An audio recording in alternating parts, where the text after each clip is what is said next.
En el interior del estado de Río de Janeiro, a unos 300 kilómetros de la capital, en la ciudad de Itaperuna, un crimen brutal llamó la atención de todo el país. Un adolescente de 14 años llamó a su abuela paterna el domingo 22 diciendo que sus padres salieron y no regresaron. Él contó que su hermano menor, de apenas 13 años de edad, habría ingerido un trozo de vidrio cortado en la boca. Entonces, ante esa situación, los padres llevaron al niño al hospital usando un coche de aplicación. Pero según el chico, ellos no habían regresado a casa desde entonces.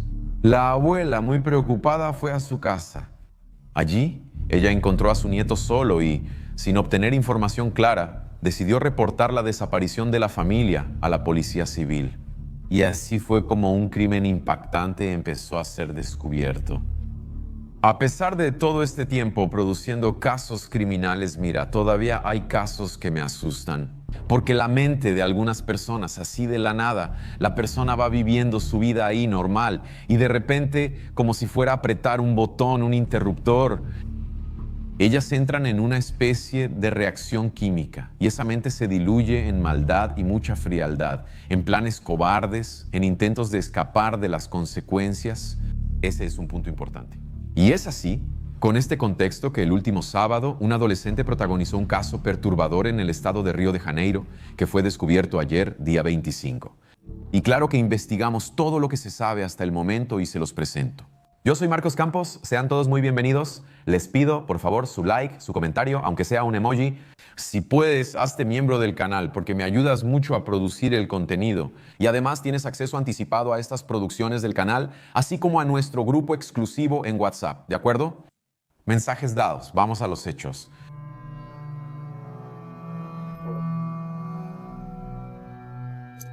Amigos, tras el comunicado del adolescente, la abuela fue a su casa, no halló nada y avisó a la policía. Entonces los policías empezaron una investigación. Ellos recorrieron varias unidades de salud de Itaperuna, también en las ciudades vecinas, pero no encontraron nada.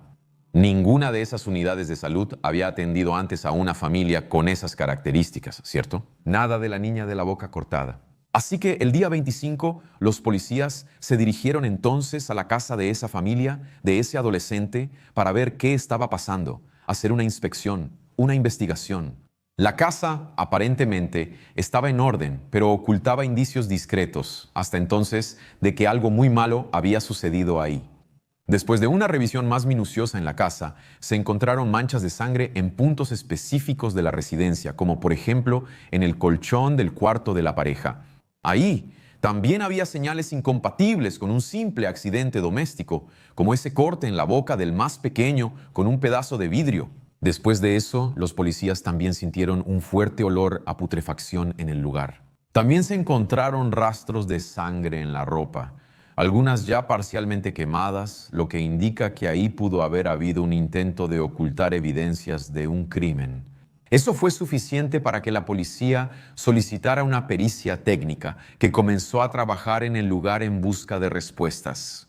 Durante esta inspección de la pericia, los policías encontraron una maleta con algo de ropa y 2 celulares adentro, los celulares de los padres del adolescente. Al ser confrontado con esta información, con todo lo que habían encontrado hasta ese momento, el adolescente decidió contar la verdad. La revelación fue impactante. El sábado 21 de junio, él mató a sus padres y a su hermano menor. Y ese relato primero se lo hizo a un tío y después lo confirmó ante las autoridades. Con una frialdad así, aterradora, el adolescente confesó que cometió los asesinatos mientras sus padres estaban dormidos y su hermanito también. Y el motivo que él alegó en ese momento sería el hecho de que sus padres no le permitieron viajar para conocer a una chica con la que supuestamente tenía una relación virtual. Fíjate, de acuerdo con las investigaciones, el adolescente conoció a esa chica, que actualmente tiene 15 años, a través de un jueguito en línea. Eso fue hace unos 6 años. O sea, eran niños cuando supuestamente empezaron a conversar por internet. Sobre eso, de hecho, coméntenme aquí si creen que esto es un eslabón en esta cadena trágica y criminal. Desde entonces, los dos adolescentes mantenían contacto regular por internet, por ese juego, por otras aplicaciones. Y esta joven que vive en Mato Grosso habría presionado al chico para que se encontraran, para que él fuera hasta allá a verla. Entonces, supuestamente, según lo que él relata, ella habría amenazado con terminar la relación si él no lo hacía. El adolescente entonces se puso algo ansioso, angustiado, y habría insistido mucho con sus padres para que le permitieran hacer ese viaje, pero los padres naturalmente se negaron. Él es un adolescente. Inconforme con la decisión de sus padres, entonces decidió planear los asesinatos. Según la policía, el adolescente sabía que su padre guardaba un arma en casa, supuestamente bajo el colchón. El arma estaba registrada a nombre del padre, autorizado como coleccionista, tirador deportivo y cazador. El coleccionista, tirador deportivo y cazador. La noche del crimen, él esperó a que la familia se durmiera, ¿no? Sus padres y el hermano. Él fue allá, tomó esa arma y con una frialdad aterradora disparó a quemarropa contra el padre. Primero le disparó al hombre en la cabeza, luego apuntó a la madre, quien no pudo reaccionar, y también le disparó en la cabeza. Como si no fuera suficiente en un intento criminal perturbado prácticamente, ¿no? Sale del cuarto de los padres y va hacia el cuarto de su hermanito de 3 años y llega ahí. También le dispara a quemarropa en el cuello al niño. Cuando le preguntaron por qué cometió esa barbaridad de quitarle la vida a su hermanito, respondió que no quería que el niño creciera sin sus padres. Parece un destello, mínimamente, digamos, de conciencia de lo que estaba haciendo ahí, ¿no? Tras los asesinatos, el adolescente llevó los cuerpos al patio de la casa. Y al fondo de ese patio había una cisterna. Él se organizó ahí, arrojó los cuerpos dentro de esa cisterna, cerró la tapa de esa estructura, ¿verdad? Ocultando los cadáveres por algunos días. Y durante todo ese tiempo, el adolescente permaneció en la casa, manteniendo las apariencias, digamos, de normalidad. Él seguía dentro de la casa donde acababa de cometer una masacre, actuando como si nada. Incluso llegó a limpiar algunas partes de la escena del crimen. Otro momento más, yo diría, de conciencia de la cagada que había hecho, ¿no? Si limpia es para arreglar su propio desastre, ¿no creen? Fingir que no ocurrió nada y que los padres solo desaparecieron, ¿no? Aquí hay un punto clave, ¿verdad?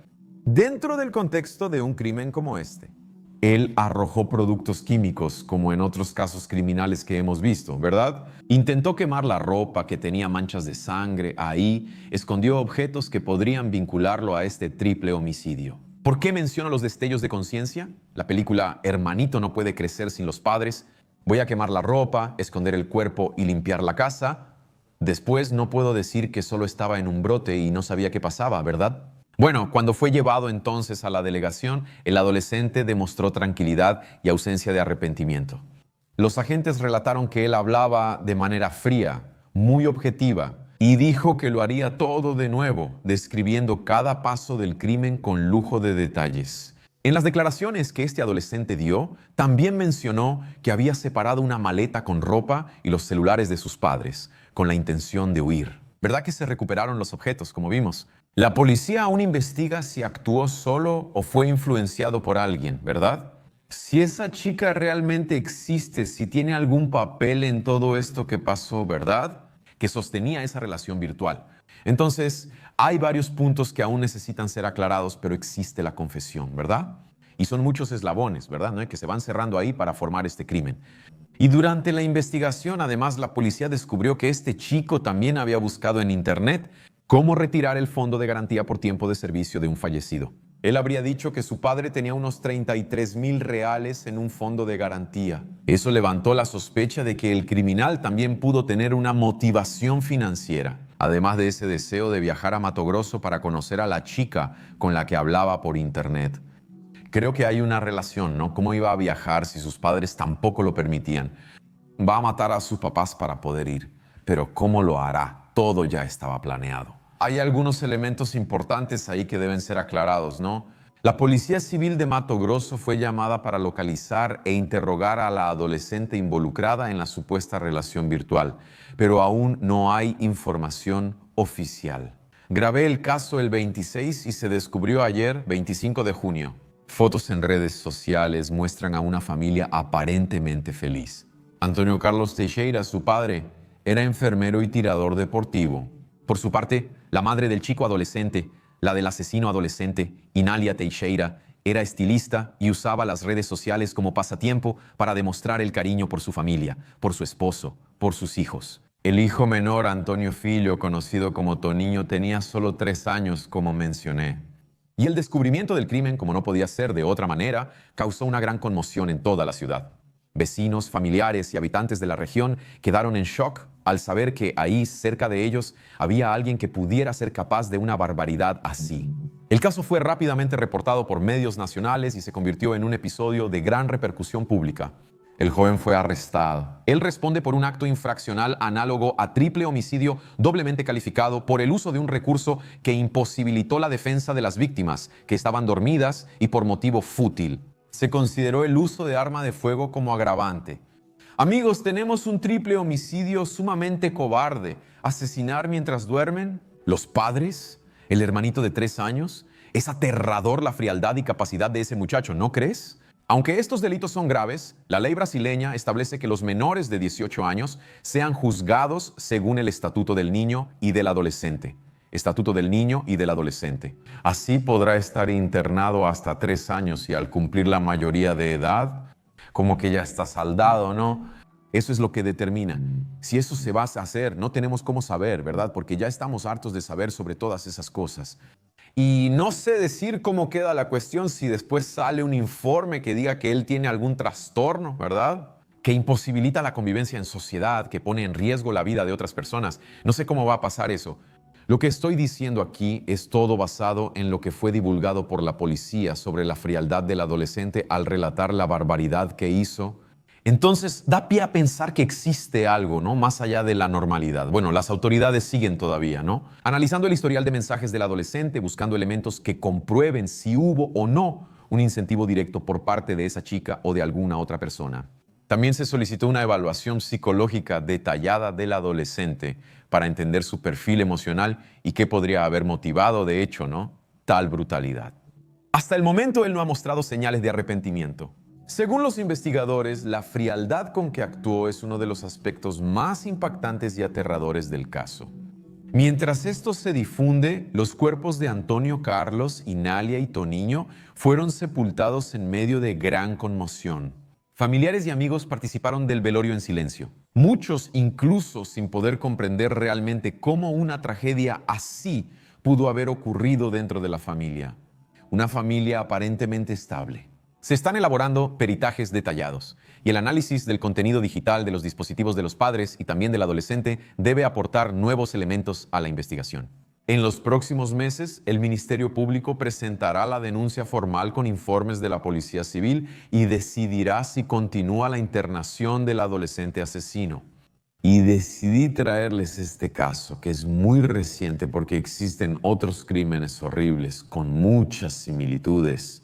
En mayo del año pasado, 2024, allá en el estado de Río de Janeiro también ocurrió un crimen parecido. Y en 2024, también en el estado de São Paulo, otro crimen muy similar, donde adolescentes no pudieron aceptar el no impuesto por sus padres y decidieron quitarles la vida. En Río de Janeiro sucedió con un adolescente de 16 años, hijo único, adoptado a los 6 años por Luis Claudio González Piñeiro, de 58 años, y Mariana Valente Abude, de 56. Ese adolescente asesinó a sus padres el 24 de mayo de 2024 en Jacarepaguá. El crimen sucedió tras una discusión porque la pareja no dejó que el joven faltara a la escuela antes de su clase de jiu-jitsu. El adolescente atacó a sus padres con un martillo y luego incendió la casa donde hallaron los cuerpos calcinados. Luego llamó a la policía admitiendo el crimen e informó que salió a comer con un amigo después de lo ocurrido. Un hermano que ya vive en otra dirección, confirmó que el joven tenía un perfil agresivo. El joven fue detenido y llevado a la Delegación de Protección a la Niñez y Adolescencia. O sea, parece que apretó un botoncito, ¿no? Dijo que no, se volvió asesino. En São Paulo, otro joven de 16 años mató a sus padres adoptivos. Isaac Tavares dos Santos y Solange Aparecida Gómez, ambos de 50 años, y su hermana Leticia, de 16 años, eso fue el 17 de mayo. El crimen ocurrió tras una discusión el día anterior, cuando los padres llamaron al joven, supuestamente según él, vago, y le confiscaron el celular, impidiendo que el muchacho usara el celular en una presentación de la escuela. El adolescente planeó los asesinatos usando la pistola de su padre, quien la guardaba en casa. Dijo que ya sabía que su padre escondía la pistola de 9 milímetros de la corporación donde trabajaba. Incluso llegó a hacer un disparo de prueba en el colchón. Alrededor de la 1:20 de la tarde, el padre llegó, fue a buscar a su hija a la escuela, la hermana del sujeto, y llegaron a casa. El joven disparó a su padre por la espalda en la cocina y luego le disparó en la cara a Leticia, su hermana. Cerca de las 7 de la noche, la madre llegó del trabajo y encontró esa escena horrible. Y el adolescente fríamente fue y le disparó a ella también. Tras esos asesinatos, él siguió su rutina normal, yendo al gimnasio, la panadería, como si nada pasara. Pasó 2 noches en la casa, con los cuerpos, almorzando en la cocina, donde dejó latas de cerveza, comidas preparadas, suplementos alimenticios, una plancha, en fin, cosas de panadería. Incluso el arma del crimen, aún cargada, fue hallada ahí. El crimen fue un viernes y solo hasta el domingo por la noche. Llamó a la policía y confesó, afirmando incluso así, en un acto medio de bromista incluso, golpeó a su madre ya muerta con un cuchillo de cocina porque seguía furioso. Declaró que no se arrepentía de lo que había hecho y que lo haría de nuevo. Esa furia que no se enfría muestra que la persona está lejos de la normalidad y necesita estar presa, ¿verdad? ¿Quién asegura que no ocurrirá otra vez? Ese adolescente fue detenido y enviado a la Fundación Casa por 3 asesinatos, porte de arma y mantener cuerpos en casa 3 días. Por el estatuto, ¿no? Por las leyes que rigen este tipo de crimen con adolescentes, ya sabemos lo que puede pasar, ¿no? Claro que existe la posibilidad de interdicción después de exámenes, ¿ok? Como por ejemplo pasó en el caso de Champiña, que es un monstruo encarnado que quedó interdicto desde 2006 después de cometer esos crímenes bárbaros allá en 2003. Y lo que da miedo es pensar en esa falta de remordimientos, ¿verdad? Sería una evidencia de algún trastorno, una maldad pura, ¿verdad? Quizá un sentimiento de inmadurez cerebral, como un orgullo macabro, ¿no? Mórbido. Pero hay otro caso que me gustaría recordar aquí, porque difiere de los casos brasileños en la forma en que ocurren las consecuencias. Vean, creo que muchos de ustedes ya deben haber conocido o seguido el caso de Carly Gregg, de 15 años, una estadounidense. Aquí ya es un punto, podemos saber el nombre de la asesina. Aquí, por ejemplo, si alguien cumple 3 años y sale, ni siquiera sabes que convives con un asesino frío. Sé que la ley lo prohíbe y todo eso. No lo cuestiono, pero es algo cuestionable, ¿no? Si estás o no de acuerdo, está bien. Solo estoy proponiendo aquí una reflexión, ¿ok? Muy bien, esa adolescente ahí, Carly Gregg, ella fue condenada a cadena perpetua en Estados Unidos sin posibilidad de libertad condicional. Así es. Eso, después de que le quitó la vida a su madre a tiros, su madre, Ashley Smiley, de 40 años de edad, en Mississippi, Estados Unidos. El caso fue el 19 de marzo del año pasado y en septiembre ella ya había sido juzgada y condenada. El crimen fue grabado al estilo de esa película, La Purga. La chica llegó y simplemente le disparó 3 veces a su madre como si fuera un videojuego. La madre, de 40 años, murió. Ella, de 15, pasará el resto de su vida en la cárcel. Me gustaría incluso saber qué piensan ustedes sobre esto.